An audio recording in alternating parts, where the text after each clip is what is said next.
Hello beta. Now we are going to discuss a very easy problem. Given क्या है बेटा? Sir आपको एक मैट्रिक्स दे रखा है जिसका ऑर्डर 3 है और मैट्रिक्स M का जो डिटरमिनेंट है दिस इज नथिंग बट 1. साथ में इंफॉर्मेशन गिवन है कि M into M transpose identity matrix के बराबर होगा. अच्छा देखो ये चीज मैंने कल भी आपको बताया था कि अगर M into M transpose identity matrix के बराबर है इस बात का मतलब M मैट्रिक्स कैसा रहा होगा? Orthogonal matrix. M मैट्रिक्स कैसा रहा होगा? Orthogonal matrix.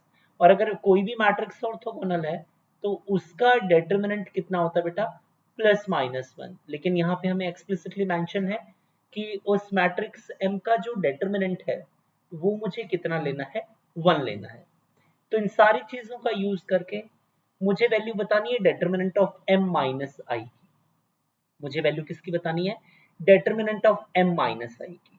तो ध्यान से देखते हैं कि sir determinant of M minus I की वैल्यू बतानी है तो फिर से वही छोटी छोटी बातें कि determinant of A minus B को इन जनरल मैं determinant of A minus determinant of B नहीं लिख सकता. In general determinant of A minus B को मैं determinant of A minus determinant of B नहीं लिख सकता. इस बात का मतलब determinant of M minus I को मैं ऐसा तो नहीं लिख सकता कि determinant of M minus determinant of I. In general this is the statement कि determinant of A minus B को determinant of A minus determinant of B नहीं लिखा जा सकता. तो इस बात का मतलब ये हुआ कि सर अब मुझे कुछ और सोचना पड़ेगा. तो देखते हैं वैल्यू किसकी निकालनी है? Determinant of M minus I की. अगर आपको determinant of M minus I की वैल्यू निकालनी है तो हम क्या करेंगे सर? सर अभी और तो कुछ ऑप्शन दिख नहीं रहा है. आप I की वैल्यू क्यों नहीं पुट कर रहे हो? तो मैंने क्या किया, अगर मेरे को determinant of M minus I की वैल्यू निकालनी है तो determinant of M minus I की वैल्यू निकालने के लिए मैंने I का यूज कर लिया बेटा. I कितना था sir? I was nothing but M into M transpose. I कितना था? M into M transpose. तो ये क्या बन जाता बेटा? This will be nothing but determinant of M minus M into M transpose. अरे वाह सर. अगर आपके पास कोई भी दो मैट्रिसेस हैं A और B और अगर दोनों स्क्वायर मैट्रिसेस हैं सेम ऑर्डर के तो A इंटू बी का डिटरमिनेंट किसके बराबर होता है? Determinant of A into determinant of B. Same property का यूज करके इसको क्या लिखा जा सकता है कि determinant of M minus I will be nothing but M into I minus M transpose and then its determinant. Property का यूज करके sir it can be written as determinant of M minus आई किसके बराबर होगा? Determinant of M into determinant of I minus M transpose. अच्छा ये तो सबको ही पता होता है सर कि I का जो ट्रांसपोज होता है वो तो सिंपली I के बराबर होता है और ये बात भी सबको ही पता होता है कि किसी भी मैट्रिक्स के ट्रांसपोज का जो डिटरमिनेंट होता है वो सिंपली उस मैट्रिक्स के डिटरमिनेंट के बराबर होता है. हाँ सर. तो डिटरमिनेंट ऑफ M की वैल्यू मुझे ऑलरेडी कितनी गिवन थी? डिटरमिनेंट ऑफ M की वैल्यू ऑलरेडी मुझे 1 गिवन थी तो इसकी जगह मैंने 1 यूज कर लिया. इसकी जगह 1 यूज करने के बाद this expression reduces to determinant of M minus I is equals to determinant of I minus M transpose. अब थोड़ा सा सोचते हैं बेटा. ये प्रॉपर्टी सबको पता होनी चाहिए कि K इंटू मैट्रिक्स A का डिटरमिनेंट किसके बराबर होता है? K raise to power N into determinant of A, जहां पे N रिप्रेजेंट करता मैट्रिक्स A के ऑर्डर को. तो देखो यहाँ पे मैट्रिक्स M का ऑर्डर था 3 तो M के ट्रांसपोज का ऑर्डर भी 3 होगा. तो अगर मैं I माइनस M ट्रांसपोज इस मैट्रिक्स का ऑर्डर निकालूं तो इस मैट्रिक्स का ऑर्डर भी कितना है? 3. यहाँ पे मुझे M माइनस I दिख रहा है, यहाँ पे मुझे I माइनस M ट्रांसपोज दिख रहा है. तो फॉर द टाइम बिंग मैंने क्या सोचा कि सर आप यहाँ से माइनस कॉमन ले दो. तो इसको कैसे लिखा जा सकता है?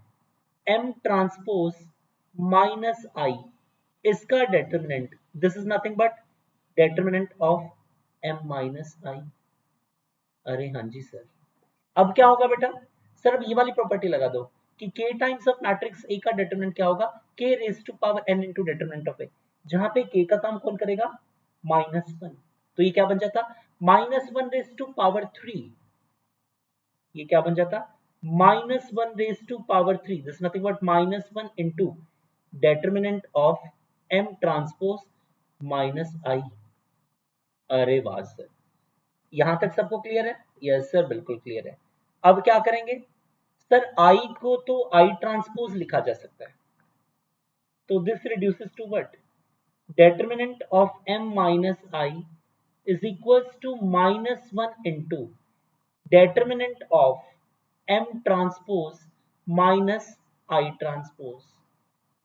इसको क्या लिख सकते हैं sir, it can be written as determinant of m minus I का transpose and then it is nothing but determinant of m minus I। अरे वाह सर, आप ऑलरेडी बता चुके हो कि किसी भी मैट्रिक्स का ट्रांसपोज लेके उसका डिटरमिनेंट निकालो या मैट्रिक्स का डिटरमिनेंट निकालो, एक ही बात है। तो m माइनस आई ये जो मैट्रिक्स है, इसके ट्रांसपोज का डिटरमिनेंट किसके बराबर होगा, मैट्रिक्स m माइनस आई के। तो it will be nothing but determinant of m minus I will be nothing but minus of, it can be written as determinant of m minus I। तो ये क्या बन जाता है sir, 2 times of determinant of m minus I कितना होगा, 0। इस बात का मतलब मैट्रिक्स m माइनस आई का डेटर्मिनेंट कितना निकल के आ गया, 0। तो देखो आंसर बेशक से 0 आया, लेकिन उस गलत प्रॉपर्टी का यूज करके नहीं आया कि determinant of a minus b को आप determinant of a minus determinant of b use कर पाओ। तो हमने किया क्या बेटा, हमने बहुत ही ज्यादा बेसिक प्रॉपर्टीज यूज करी हैं, बहुत ही बेसिक प्रॉपर्टीज यूज करी हैं डिटरमिनेंट की। ये सारी बेसिक प्रॉपर्टीज हैं कि अगर मान लो कोई भी दो मैट्रिसेस हैं, स्क्वायर मैट्रिसेस हैं, अगर उनका ऑर्डर सेम है तो प्रोडक्ट के ऊपर हम डिटरमिनेंट को डिस्ट्रीब्यूट कर सकते हैं, एक चीज ये। फिर हमने इस बात का यूज किया कि किसी भी आइडेंटिटी मैट्रिक्स का अगर ट्रांसपोज लेंगे तो वो खुद आइडेंटिटी मैट्रिक्स होगा। फिर हमने इस बात का यूज किया कि किसी भी मैट्रिक्स सी का ट्रांसपोज लेके अगर उसका डिटरमिनेंट निकाला जाए तो it will be nothing but simply determinant उसी मैट्रिक्स का।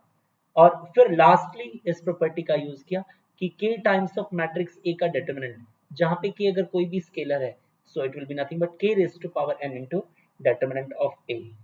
Hope you got my point. Bye bye, take care, have a great day।